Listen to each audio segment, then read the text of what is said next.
Welcome back. This is Daybreak Interactive, a segment of Daybreak on Trust Television, where viewers and, of course, listeners from across different parts of the world, of course, get to call into the show to comment on select national issues. We're talking about the electricity blackout from different parts, which has affected different parts of northern Nigeria. Firstly, it affected several parts of Nigeria, of course, but then the unfortunate situation with the transmission line that was affected between Shiroro and Kaduna is the situation that led to that blackout. Of course, there was also sort of a feeder transmission to augment the situation when the Shiroro Kaduna situation happened. I'm talking about the Ugwaji Api axis of Benue State that was providing electricity to the north as sort of a palliative measure, while the Kaduna Shiroro axis transmission lines were fixed. But then, unfortunately, that was also impacted. Now, the TCN is saying the power restoration is all thanks to the Ugwaji Api transmission line, 330 kV, by the way, that was, of course, fixed as quickly as they could, and power restored in 7 states across the country, across the northern parts of the country, of course, and hopefully the other transmission line, the 330 kV Shiroro Kaduna transmission line, will be fixed as soon as possible. But like I was saying earlier, I think it's a good thing to call into the program, to share your comments, your thoughts, and your concerns on this development. But mind you, it's also a good question to ask, because sometime this year, I think in January or so, or July, the president had passed into law a new Electricity Power Sector Reforms Act that now cedes power, or gives power rather, to state governments and also private individuals to generate power in the country. Now, this development, of course, one would expect is supposed to revolutionize power generation in the country, and some expectations that the government will be doing what is necessary to ensure that our transmission capabilities are improved, because a lot of issues came to the fore as a result of the situation that happened, the blackout, which affected northern Nigeria. Talk about issues around transmission, talk about issues around improving the transmissibility of power generated by the generating companies, and talk about Nigerians getting stable electricity at a price that they can afford. Now, of course, it's one thing to have stable electricity. It's another thing to be able to afford this stable electricity. So while the government needs to work as much as possible to ensure that Nigerians have stable electricity as much as possible, it's also important that it's as affordable as possible as well, so Nigerians afford that. And mind you, I know a lot of Nigerians too, during this 10 days, 8 days, or 2 weeks, as the case may be, of blackout across the northern parts of the country, have been forced to start looking towards other means of power generation for themselves, of course. And it paints a sad picture, really, because we talk about the ease of doing business, in Nigeria. You talk about generally the business climate in Nigeria and all of the forces, that some would say come to bear when you start to do business, power inclusive. There's issue about road if you're providing services, or you're transporting goods from one part of the country to another. There's also the case of insecurity, getting goods from one part of the country to another safely, using safe channels. And then you now have the issue of security. I'm really imagining what one would go through, especially in situations where you're transporting these goods and you get to the location, you've managed to jump all of these issues, and then you're hit with power outage. But I think we have our first caller on the program right now, so let's take the call. Hello, good morning, welcome to the program. What's your name and where are you calling from? Good morning, my brother. My name is Wilson. I'm calling from Delta State. Good morning, Mr. Wilson from Delta. How's Delta this morning? It's great. We are pushing on. All right, lovely. Let's hear your take on the conversation. Yeah, thank you very much, my brother. The whole thing in fact, it's really called for bad. But we thank God, and we are still breathing. It's like the issue of this electricity. I'm surprised the Northerners are complaining for just 10 days. As I speak to you, for the past 10 years now, in Delta State, I'm calling from Kwale precisely. we have what called Toban here, as in the IPP power station. We have it in Kwale as we speak now, but we don't have this line for the past 10 years. It's not more than, to my own statistic calculation, it's more than 10 years. Now, we don't. Mr. Wilson, are you saying that you do not have electricity, or the electricity has not been stable? You know, it's one thing for the electricity to come, even if it's once a week, but it's another thing to not have electricity at all, going to almost a decade now, according to your calculations. So is it that it's not been stable, or it's not been there at all? It's not been there at all. And as I speak to you, hello, can you hear me? I'm with you, Wilson. Go ahead. As I speak to you, this station, this IPP station is serving so many places out of Delta State. You understand me? Indeed. You go to the Anambra, you go to the Abuja, you go to the whatever nearby countries. This station is serving them as we speak, and they are experiencing non-power failure for years. So if you really want to get my views, I don't know how to really communicate you guys. I can go to the station area and video it, and you see what I'm talking about. Well, it's a good thing that this number is also on WhatsApp. So, I mean, we're very open to taking eyewitness accounts and eyewitness reports. So, Wilson, by all means, do so. Please send us pictures, send us comments, and of course, we'll be calling you subsequently to get more details on this development as we deploy one of our reporters, of course, in Delta State, who would also be verifying these developments. That I can assure you. But then again, thank you, Wilson, for this development. And I hope that other persons who are watching the program from Kwale in Delta State, who would also allude to this, can call into the program, you know, and give us more details on this development. Quite an unfortunate and a sad one, Wilson. And I'm sure the authorities can hear you as well. Thank you so much for the call. Thank you very much. God bless you, my friend. Yes, indeed. That was Wilson there. Wilson called from Kwale in Delta State, talking about a sad situation which he said has persisted for going to almost a decade now, if not more. A sad development indeed. Let's get submissions and also contributions from another caller now. Hello, good morning. Welcome to the program. What's your name and where are you calling from? Hello, good morning. My name is Mr. Ismail Bature. I'm calling from Kano. Mr. Ismail Bature from Kano, thank you so much for calling on the program. I mean, do I say congratulations, Mr. Bature?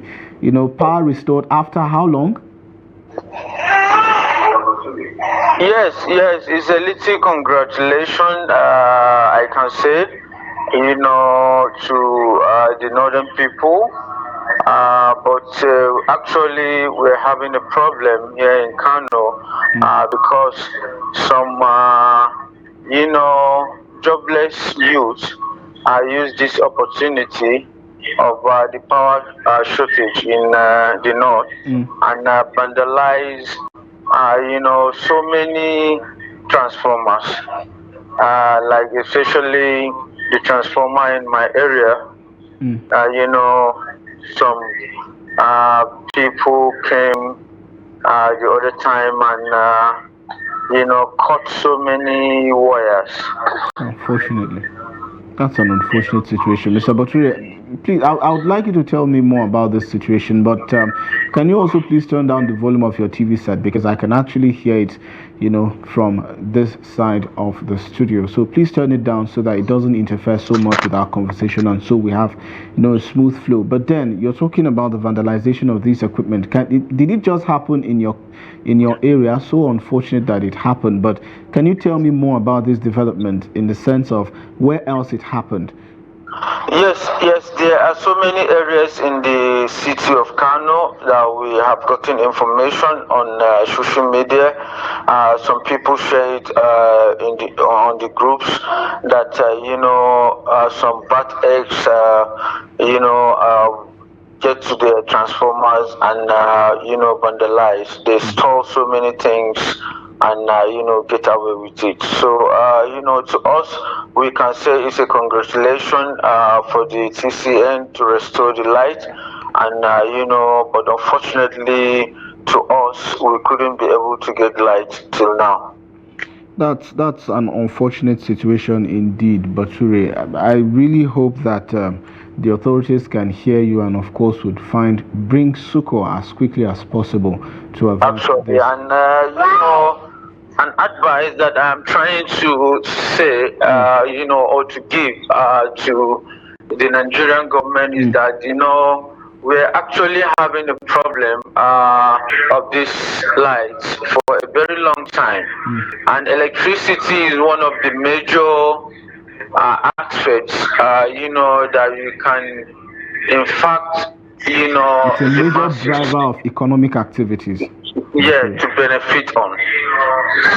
Yeah, indeed. I really hope that the authorities can hear you this morning, Yusuf. I mean, Bature, you've given them literally free advice, and I hope that they take it. But by the way, thank you so much for calling on the program, and I do hope that the distribution companies in your area will come to your aid as quickly as possible.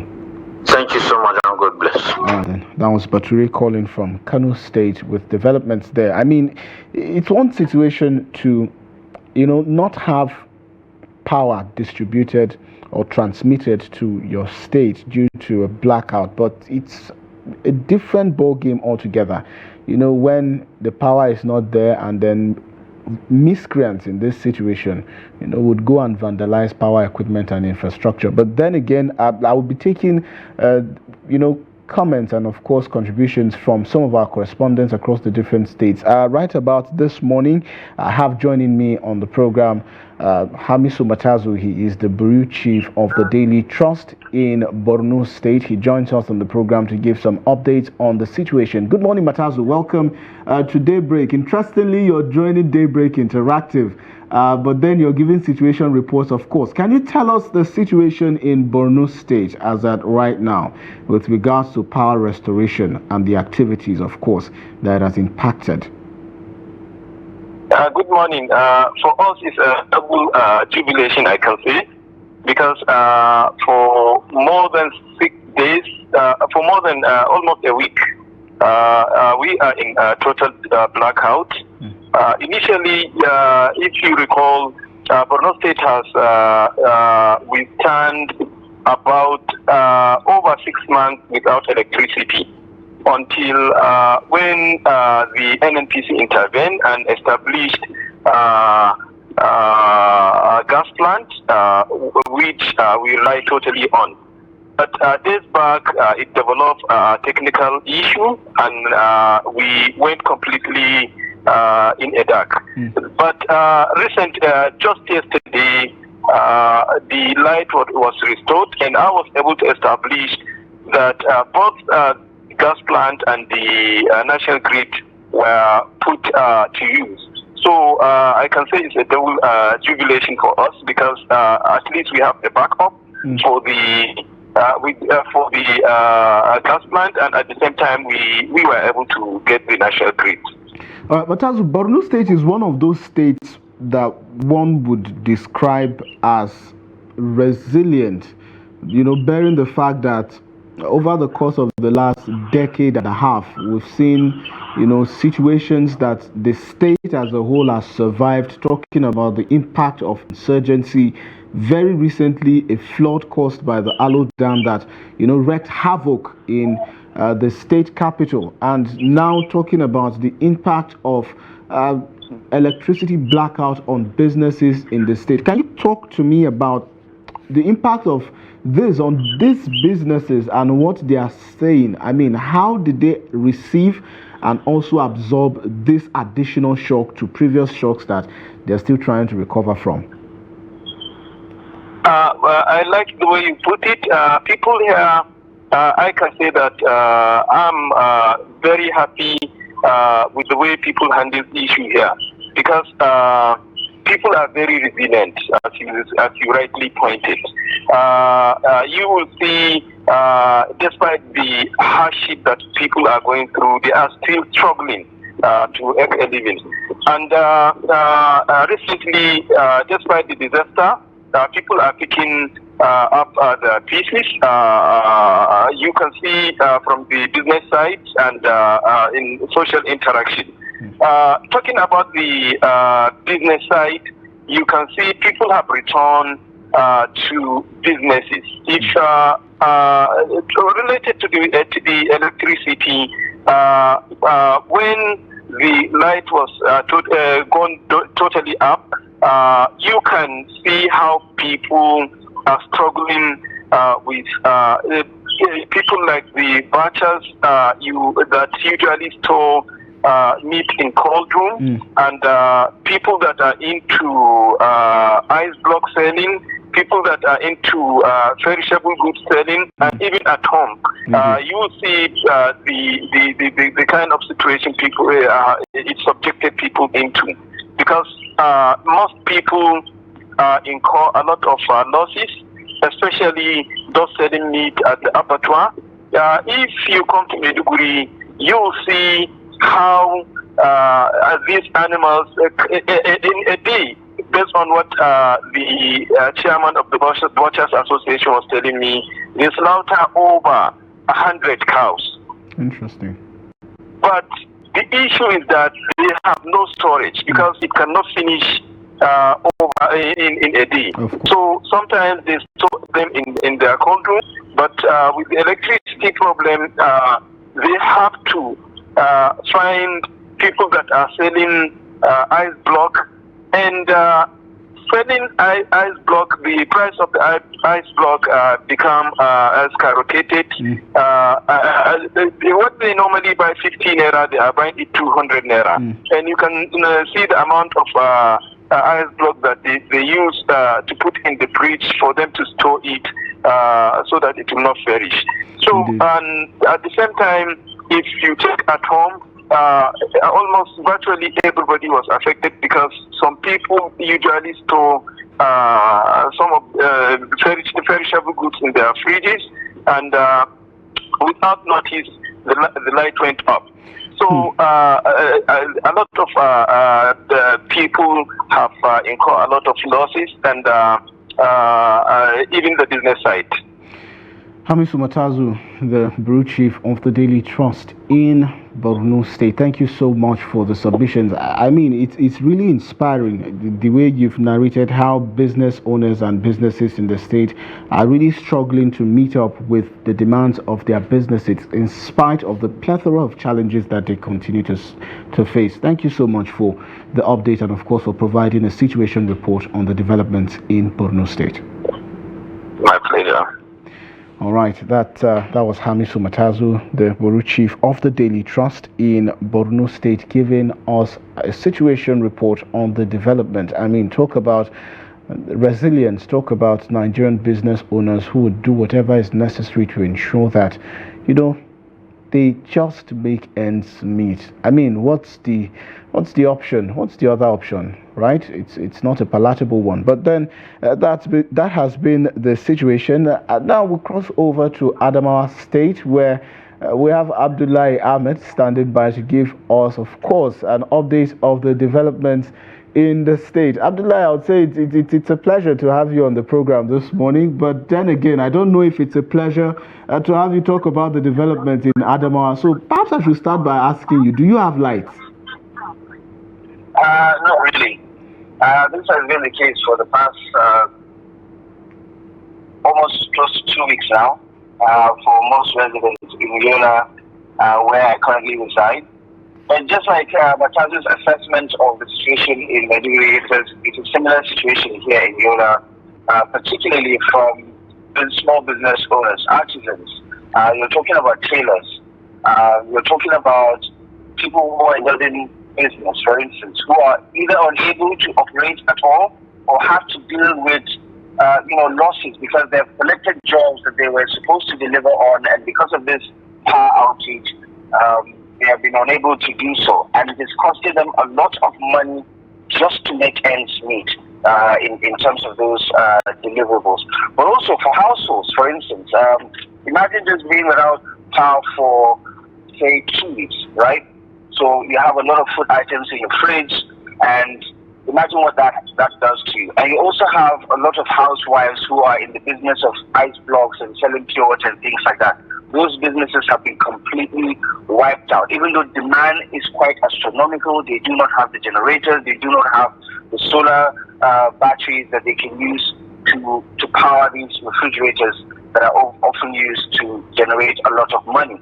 And of course, as you can imagine, the cost of diesel and every other petroleum product is on the high side. So a lot of people are unable to make ends meet. And I know the authorities would say, well, the past 24 hours power has been restored. Let me give you a context of what it means to restore power over the past 24 hours. There is no single area that that my findings have shown have had 2 hours of uninterrupted power supply over the past 24 hours. Yes, there have been glimpses, there have been flashes where the power comes on for like 5-10 minutes or 30 minutes at most, and then it goes off again. And then you have to wait for another 5-6 hours, and then it comes back on. Like this morning, the power came back on for, say, at least an hour and a half in Yola Town, for instance, and then it went off again. I was in the city center in Jamaica, along Bank Road, at the Lucas store. It's a very popular supermarket. And I was speaking to the shop owner, the manager there, and he said, they have not been reconnected. They're not on the hotline. That's what he said. And that's what you keep hearing people say.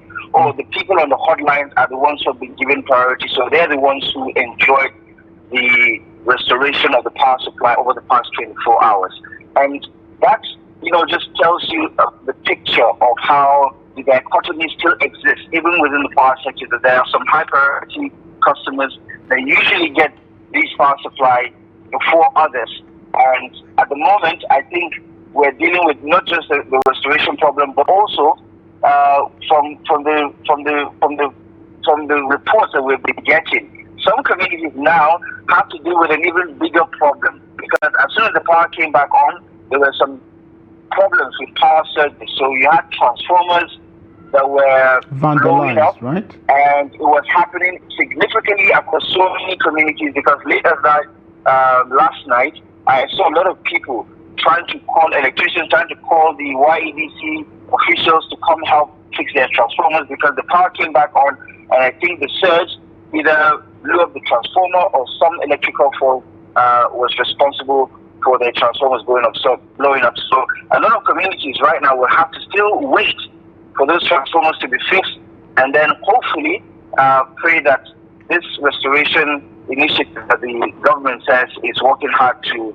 fix becomes stable. Because as of now, yes, it's a fact that the power has been restored, but no, it is not true that people are getting what they need to go about their daily livelihood. All right, Abdullah Ahmed, thank you so much for painting that very elaborate picture of what the situation is. Subsequently, definitely we'll be calling you back to provide more updates and of course details on these developments. But then do well to continue to observe the situation and also continue to enjoy your stay at home.